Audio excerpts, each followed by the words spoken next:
लखनऊ लिए चलते हैं, जहां उत्तर प्रदेश के मुख्यमंत्री योगी आदित्यनाथ मेधावी छात्र छात्राओं को पुरस्कार वितरित कर रहे हैं। रिजल्ट आता था और फिर अपना सर्टिफिकेट भी उसके घर तक पहुंचा देते थे और पैकेज एक तय हो जाता था। ये देश के भविष्य के साथ खिलवाड़ था। दूसरा, यहां पे व्यवसाय होता था ट्रांसफर पोस्टिंग में, पैसे लेकर के ट्रांसफर पोस्टिंग भी एक उद्योग था। इसके नाम पर भी पैसे लिए जाते थे। ये डबल इंजन की भारतीय जनता पार्टी की सरकार ने इस दोनों प्रकार के अनाचार को रोक करके पारदर्शी और निष्पक्ष प्रणाली को प्रदेश के अंदर अपनाया। आज उसका परिणाम है। हम भी कह सकते हैं और आप भी कह सकते हैं कि हमने उस कालखंड में अपनी परीक्षा उत्तीर्ण की है जब नकल विहीन परीक्षा उत्तर प्रदेश के अंदर होती थी, नकल का नामो निशान नहीं था। आज सेंटर वही संस्था हो सकती है जिसके पास सीसीटीवी कैमरे होंगे, बाउंड्री वॉल होगी, इंफ्रास्ट्रक्चर होगा, फर्नीचर होंगे, वहीं पर सेंटर होगा, अन्यथा सेंटर नहीं हो सकते। दूसरा रिफॉर्म इसमें हुआ। रिफॉर्म किस रूप में हो सकते हैं?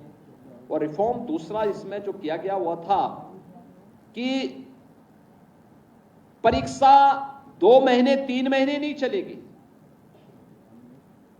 परीक्षा 13-14 दिन मात्र के अंदर पूरी परीक्षा संपन्न हुई।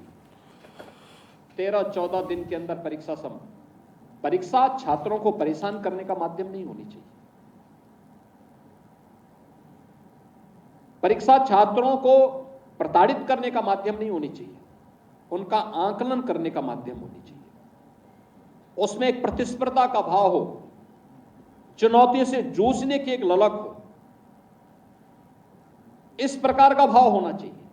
और उस भाव को विकसित करने में ये कम दिनों की परीक्षा ने महत्वपूर्ण भूमिका का निर्वहन किया है।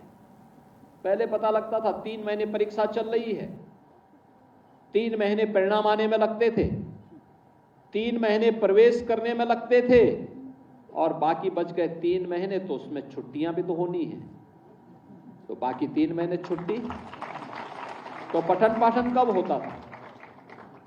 ये तो मुझे लगता है कि एमएलसी उमेश द्विवेदी ही बता सकते हैं। लेकिन यह भद्दा मजाक था देश की पीढ़ियों के साथ, और यही कारण था कि हमारा नौजवान पहचान के संकट से गुजर रहा था।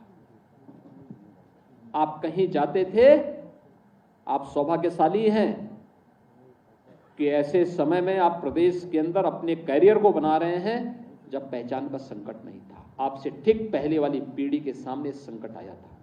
वो कहीं जाता था, उसको इंटरव्यू की लाइन से हटा दिया जाता था, नाम सुनकर के ही बाहर कर दिया जाता था, कह दिया जाता था कि नहीं साहब, नहीं आपके लिए नहीं। और उत्तर प्रदेश की पहचान तो ऐसी बना दी गई थी कि धर्मशाला के बाद छोड़े होटल में भी लोग कमरा नहीं देते थे, किराए पे भी लोग नहीं देते थे। लेकिन आज ऐसा नहीं है। अब नया भारत का नया उत्तर प्रदेश है। ये बीमारू राज्य से भारत का ग्रोथ इंजन बन चुका है। हर एक क्षेत्र में 8 लाख से अधिक तो छात्रों को हम लोगों ने, अपने युवाओं को सरकारी नौकरी दी है पारदर्शी तरीके से। अभी 15 को, परसों 15 जून को 60,244 पुलिस कार्मिकों की नियुक्ति पत्र का कार्यक्रम प्रदेश के अंदर होने जा रहा है। केंद्रीय गृह मंत्री अमित शाह जी उस कार्यक्रम के मुख्य अतिथि के रूप में लखनऊ में ही आने वाले हैं। आप मुझे बताइए, 60,000 नौजवानों को एक साथ नियुक्ति पत्र मिलेगा और इसमें 60,000 में 12,000 से अधिक केवल बेटियां हैं। याद करिए, केवल 12,000 से अधिक बेटियां उसमें भर्ती हुई हैं। मैं जब 1947 से 2017 के बीच 70 वर्षों का आंकड़ा देखता हूं तो कुल 10,000 बेटियां भर्ती हुई थी, और यहां एक ही बार में 12,000 से अधिक बेटियां भर्ती हो गई हैं। ये परिणाम दिखाता है कि सरकार में करने की इच्छा शक्ति होनी चाहिए।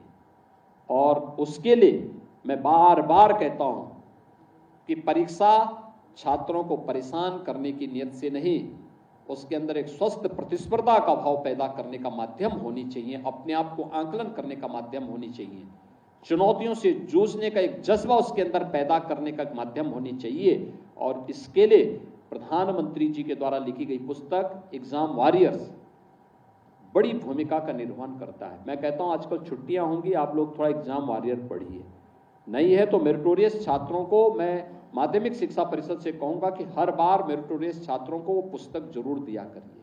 या